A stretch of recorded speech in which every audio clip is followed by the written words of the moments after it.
Hey everybody, welcome back. And today I'm bringing you the iPhone XS Max review. So I've had this phone for about, let's see, I got it on Thursday, I believe, so Friday, Saturday, Sunday, like about 4 days now, and I'm absolutely amazed. So after about 4 days now, I feel like I've gotten a little bit used to the phone. I feel like I know what I'm doing, and now I want to bring you my first impressions and 8 things that I am absolutely amazed by with this phone. First off, let's start with out of the box. Out of the box, you have a very nice premium feel. I like how the phone has a heft to it. Some people don't like that, but I like when my phone has a heaviness to it, makes it feel like it's definitely premium. I got the gold edition and I absolutely love it. Everyone keeps complimenting how nice it looks. I can literally see myself in it.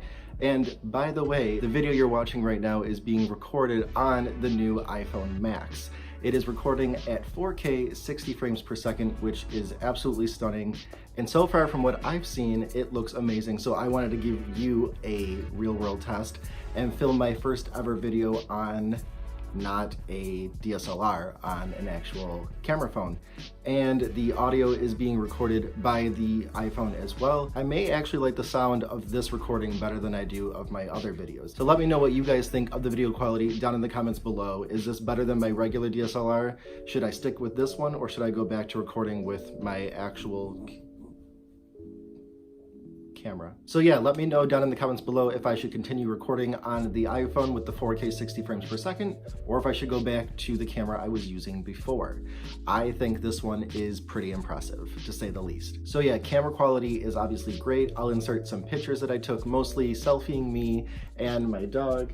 And I took a couple pictures of the leaves so far. I haven't really been able to go outside to take pictures because the temperature has dropped significantly and it's extremely windy today, which I'm sure you can hear in this video thanks to the stereo sound brought to you by the iPhone Max. But yes, it's a little too chilly, but I have taken a couple, which I will insert now.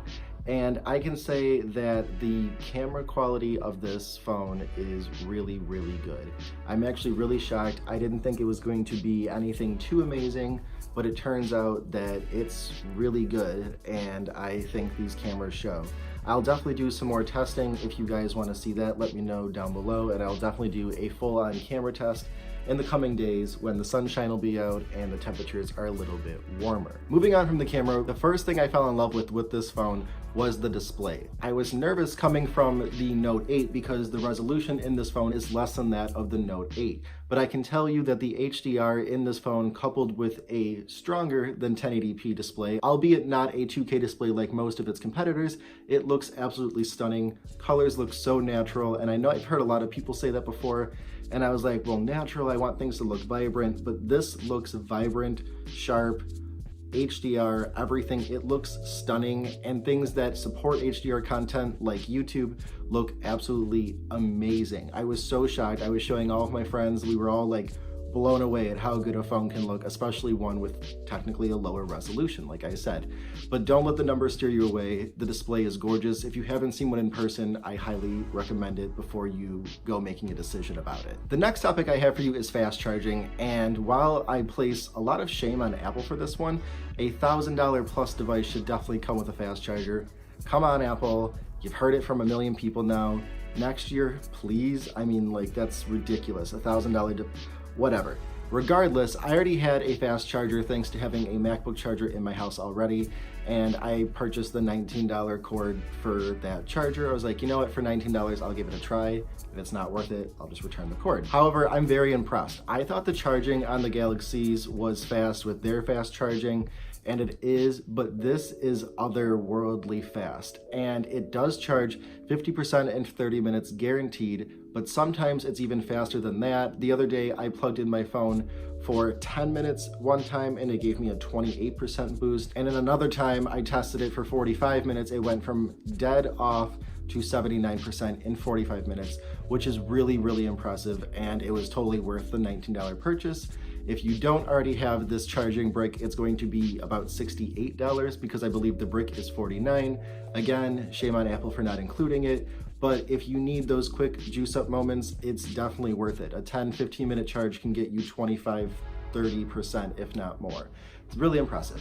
This next one I've heard from a lot of people reviewing this phone is that it's very loud. The external speakers, the dual speakers, make it much louder, and they've been improved this year, and I've been wondering to myself, how good could speakers sound? You know what I mean? Because every phone, they claim they're louder and they're great, but they're usually not amazing. This phone has amazing speakers. They are loud. I have a hard time hearing, not that I'm deaf, but I am a little hard of hearing in my one ear. But this phone on full blast is almost too loud. It's very crisp. It comes through very nicely. 90% of the time, there's a couple moments on full blast that it would be a little bit distorted, but you should expect that from something going that loud on such small speakers. So if you are someone who uses external speakers a lot, this comes in handy when you're showing friends videos or showing them a song. It's very loud, it's a full sound. It will definitely fill a room. You have to speak over it on full blast. It is very loud, and it actually is quite enjoyable. It is a device that you can use for entertainment purposes, whether you're on a plane maybe, or in a car.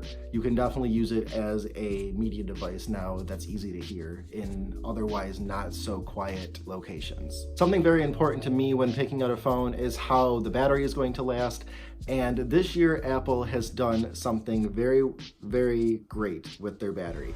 They've included a larger 3174, I'll correct myself up here if I'm wrong, milliamp hour battery, which is really great when you couple it with iOS. And I've had nothing but great battery life. I'm talking 6-7 hours of screen time, 24 hours of on time, and the standby time on an iPhone is just unrivaled. I would leave my Galaxy, for example, uncharged.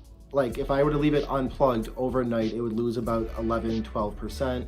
The iPhone loses only about 3%, which is amazing. So when you couple that standby time with fast charging, you don't need to leave your phone plugged in overnight anymore, which I don't do, which is great. I mean, maybe if you have to leave right in the morning, if that's your schedule, but if you don't need to, I don't recommend charging your phone overnight anymore. It's more wear and tear on your battery that you don't really need to do now. If you have the fast charging and you have great standby time, there's really no need to charge your phone overnight. Give it a quick juice up before bed, get it up to 80%. It should last you plenty throughout your day, and then you can juice up on lunch if need be, if you're at work or wherever you may be. It's just how I recommend it. If you want to continue to use your phone and charge it overnight, that's totally fine. I'm just saying I feel like it would take less wear and tear over time if you didn't. It was a very long sentence in one breath. I hope that didn't come off all alien-y. So you may have heard that the iPhone has 120 hertz refresh rate, because I heard something similar, and it's close, but it's not truly what it is. All of the iPhones are running a 60 hertz refresh rate, but they do, the new ones, iPhone XS, XS Max, and XR, do feature 120 hertz sample rates. So when you are inputting things like typing, for me example, you can type incredibly quickly because the phone is going to respond twice as fast as the phones that do not have this. So you can type and everything will get input, and you won't need to go back and make sure you didn't miss anything. It can keep up. That is why iPhone scrolls so smoothly and everything just works and there's never any jitter, is from this 120 hertz sample rate. Did I say touch sample rate? Because I meant to. I'm pretty sure I did. If I didn't, I meant to. And if I did, you can just take this out, Aaron. So all that mumbo jumbo means is when you're using your phone, as you touch things, the input is detected twice as fast, so things seem like they just work. Other iPhone users will know what I'm talking about. Like, you just touch things and it's just like, it's instantaneous. It almost feels like your device is part of your brain, which makes me think we're reaching the simulation. But I mean, it's a very nice experience. Everything is just really great. Don't knock iOS till you try it. I'm just saying, give it a try. It's great.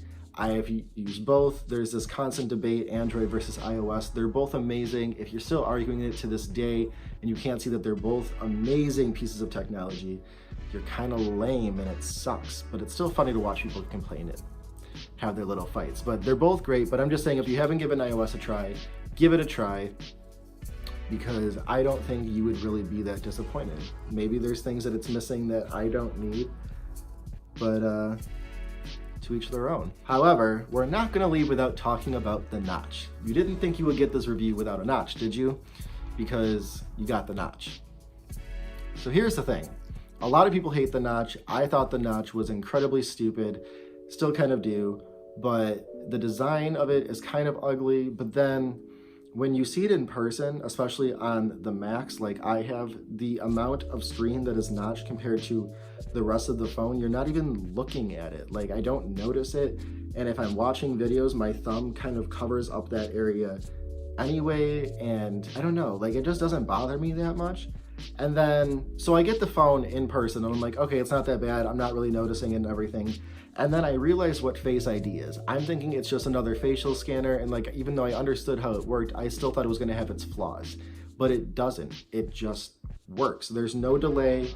They make it seem like it's like this two-step process, but like, you know, the phone auto wakes when you look at it. So you just take the phone out of your pocket and you just swipe up, and by the time you do that motion and swipe, the phone already read your face. So there's no delay. So I'm not knowing why you're getting a delay unless you're creating a delay.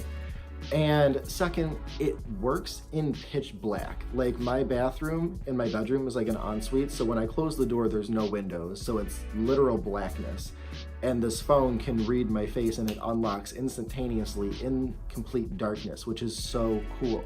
So if that's the notch that was needed to make that work, because none of the other phones that have Face ID, or whatever you want to call it, work in the dark like that. Don't tell me they do, because they don't, because I've tried them.